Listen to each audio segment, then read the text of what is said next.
दुनिया के 7 अजूबों में से एक व्हाइट मार्बल का ब्यूटीफुल स्ट्रक्चर जिसे हम सिंबल ऑफ लव भी मानते हैं और दुनिया भर से लोग जो है यहाँ पे इसकी ब्यूटीफुल नेचर को और अपने लव को सेलिब्रेट करने के लिए जो है यहाँ आते हैं। जी हाँ, मैं बात कर रहा हूँ ताजमहल की, जो अभी आज के उत्तर प्रदेश के आगरा में यमुना नदी के किनारे जो है वो स्थित है। एंड आप में से बहुत से लोगों ने जो है वो इस ताजमहल को देखा होगा या आपका सपना होगा कि आपके फ्यूचर वाइफ या अभी गर्लफ्रेंड के साथ जो है आप एक ना एक बार तो जिंदगी में जो है वो ताजमहल जाए और फोटो खिंचाए।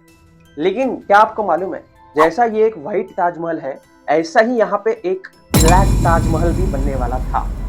जी हाँ, शाहजहां के दस्तावेजों में कुछ ऐसे कागज या ऐसे कुछ नमूने पाए गए हैं जिसमें काले ताजमहल का मेंशन जो है वो पाया गया। कहानी कुछ ऐसी है, 1621 में मुमताज के गुजर जाने के बाद शाहजहां जो है वो थोड़े से सैड डिप्रेस हो गए थे और उनको जो है अपनी प्रेम की निशानी जो है इस दुनिया के लिए छोड़नी थी। और तभी इन्होंने जो है यमुना नदी के तट पे ताजमहल जो है वो बनवाया।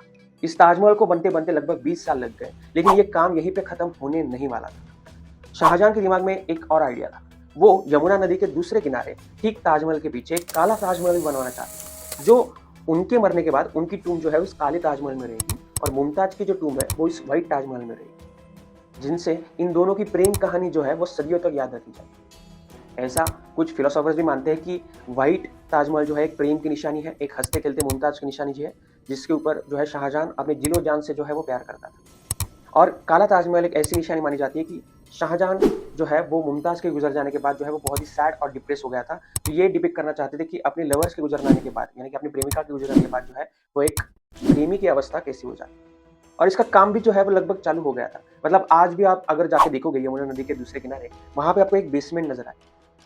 एंड लोग यही मानते हैं कि यहाँ पे जो है वो काले ताजमहल का जो है वो बेसमेंट लगाना जो है वो चालू हो चुका था। फिर ऐसा क्या हो गया कि ये ताजमहल कभी बन ही नहीं पाया। तो कहानी कुछ ऐसी है, कुछ लोग ऐसा मानते हैं कि जब शाहजहां जो है अपने आखिरी दौर में आ चुके थे, तब इनके जो बेटे थे औरंगजेब, इन्होंने जो है अपने पिता को जो है वो किडनैप कर लिया, बंदी बना लिया और जो है मरने तक जो है इनको बंदी ही रखा और इन सारे कामों पे जो है वो बंदी लगा।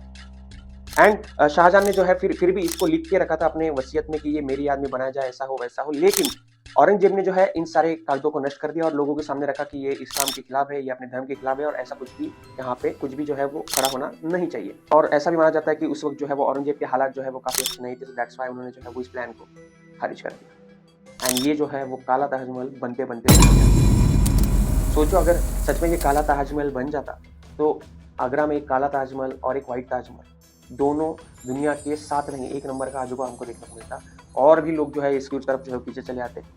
सो आपका क्या कहना है इस बारे में? आपको क्या लगता है कि काला ताजमहल खड़ा होता तो क्या ऐसा चेंज होता भारत में? कैसा लगता ताजमहल? काला ताजमहल व्हाइट ताजमहल से ज़्यादा सुंदर होता या कुछ फ़र्क नहीं पड़ता? आपकी राय ज़रूर कमेंट सेक्शन में बताना। And for more such reviews and for more such mysteries don't forget to like, share and subscribe to world wise.